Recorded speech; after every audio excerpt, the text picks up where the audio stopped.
The challenge before us is great, but so is our resolve. Let us move forward together with courage and conviction.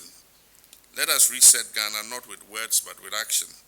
And let us build the economy we all want and that the future of our children deserve. And so, in line with the dialogue's recommendation to boldly tackle the crisis in the energy sector, Parliament yesterday approved an amendment to the Energy Sector Levies Act and the Certificate of Urgency, introducing a 1 cedi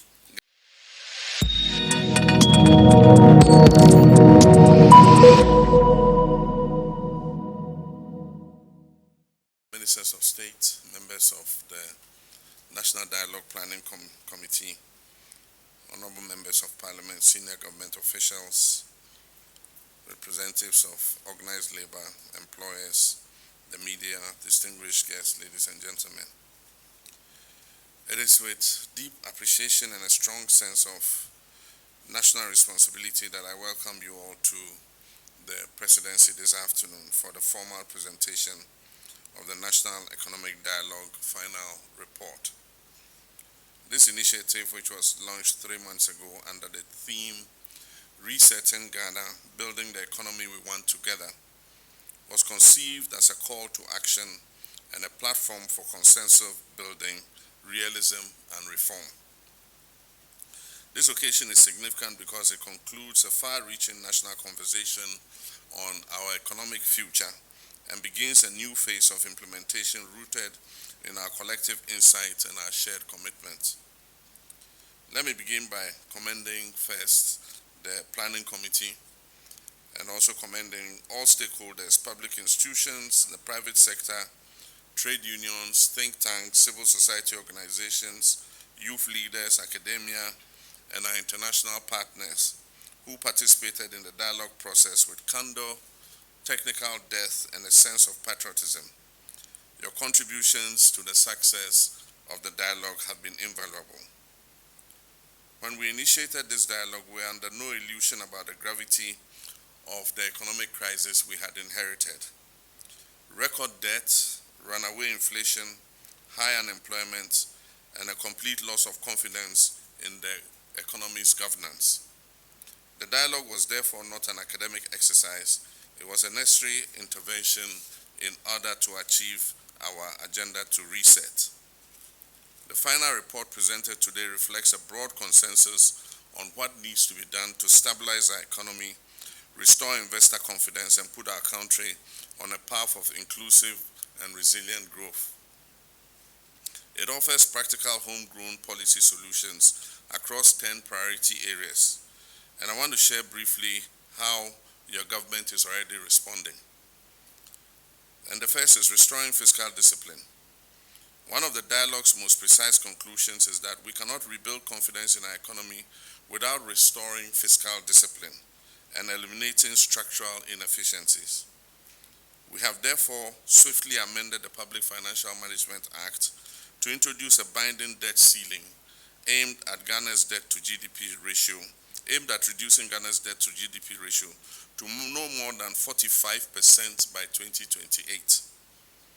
To support this, we are establishing an independent fiscal council by the third quarter of this year to provide professional, non-partisan oversight of the national budget and borrowing framework. This body will publish regular assessments to keep the government accountable to the people. The second is energy sector sustainability. The dialogue recognizes growing energy sector liabilities as the greatest existential threat to fiscal consolidation and macroeconomic stability. Our energy sector carries a debt burden of over $3.1 billion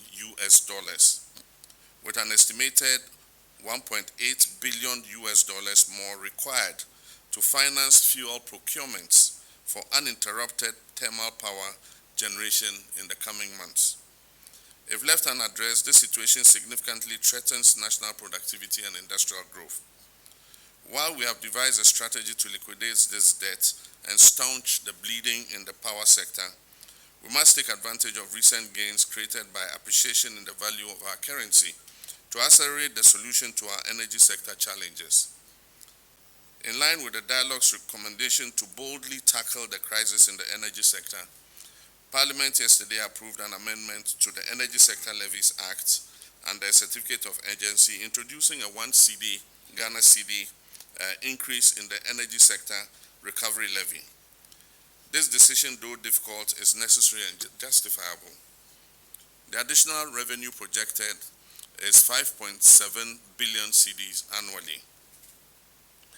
This revenue will be strictly ring-fenced to pay down legacy energy debt, finance ongoing fuel purchase, and avert the risk of recurring power shortages.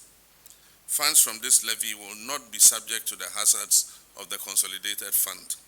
And the minister is here. I know when money falls into the consolidated fund, it faces certain hazards. It will not be subject to the hazards of the consolidated fund. The fund will be regularly audited and audit reports made public to ensure its transparent use. While initially much of this revenue will go into the purchase of fuel to ensure stable supply of electricity, with the ongoing developments in the upstream sector, we expect to receive more gas from our E&I Sankofa and Jubilee and 10 fields.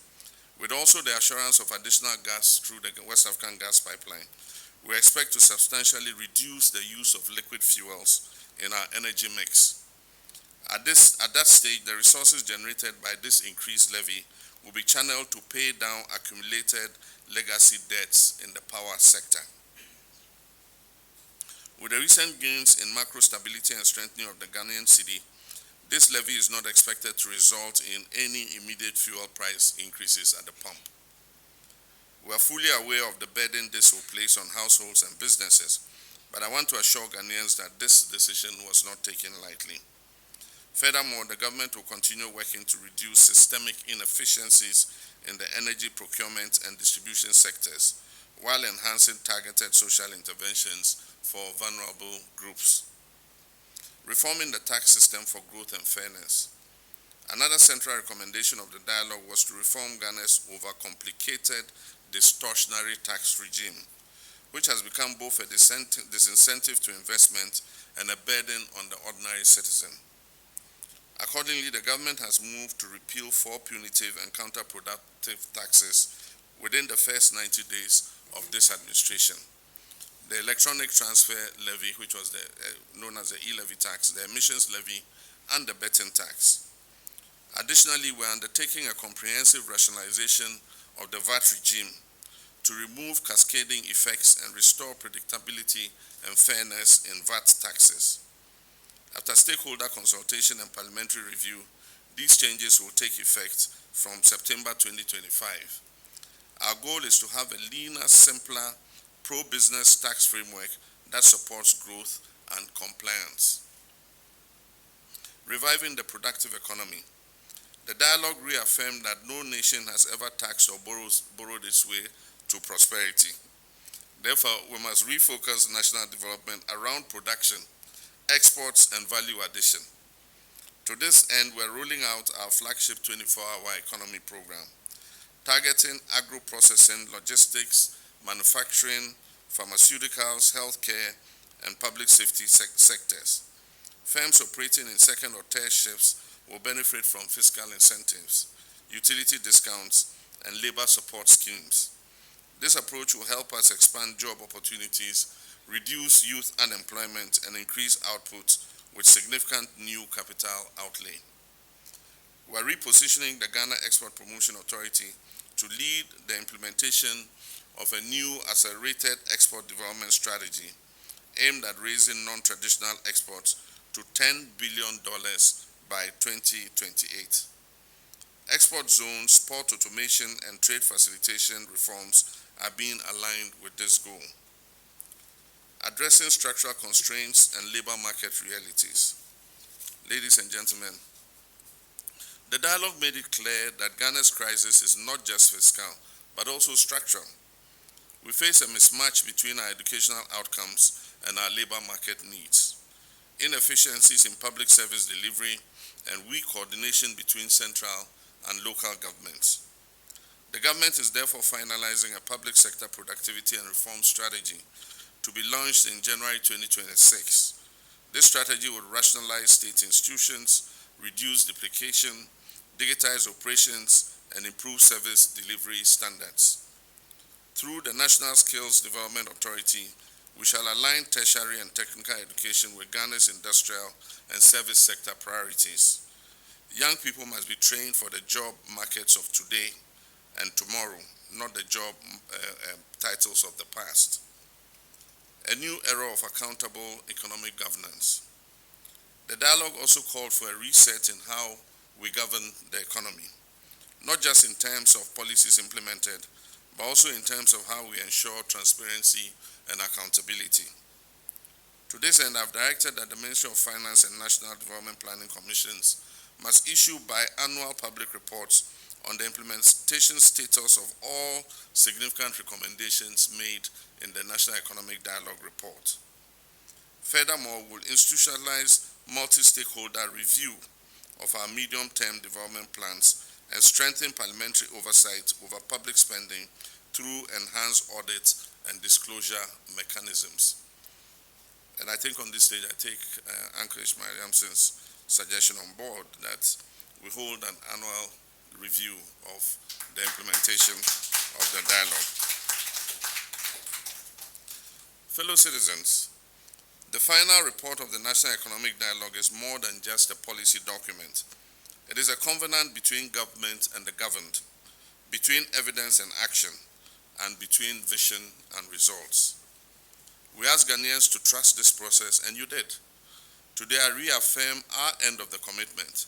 We will implement these reforms with honesty, urgency, and discipline. We will govern not in secrecy, but in openness. We will place national interests above every narrow consideration. In the coming days, I'll issue an executive directive establishing an interministerial implementation committee to coordinate all actions flowing from the dialogue report. That committee will include civil society and private sector observers and will publish its final implementation bulletin by August 2025. Let me thank my uncle, Dr. Ishmael Yamson, and members of his planning committee for the good work they have done in successfully planning and implementing the National Economic Dialogue. They deserve a round of applause. I also wish to thank organized labor and the people of Ghana for the patience they have exercised with us while we roll out our resetting agenda for turning our national economy around. Let us remember that no economy transforms itself, it's people who do. Institutions do, and partnerships do. The challenge before us is great, but so is our resolve. Let us move forward together with courage and conviction. Let us reset Ghana not with words but with action.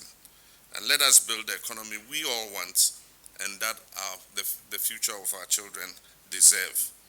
And so I wish to thank the Planning Committee for the presentation of this report. May God bless our homeland Ghana and make our nation great and strong. Thank you.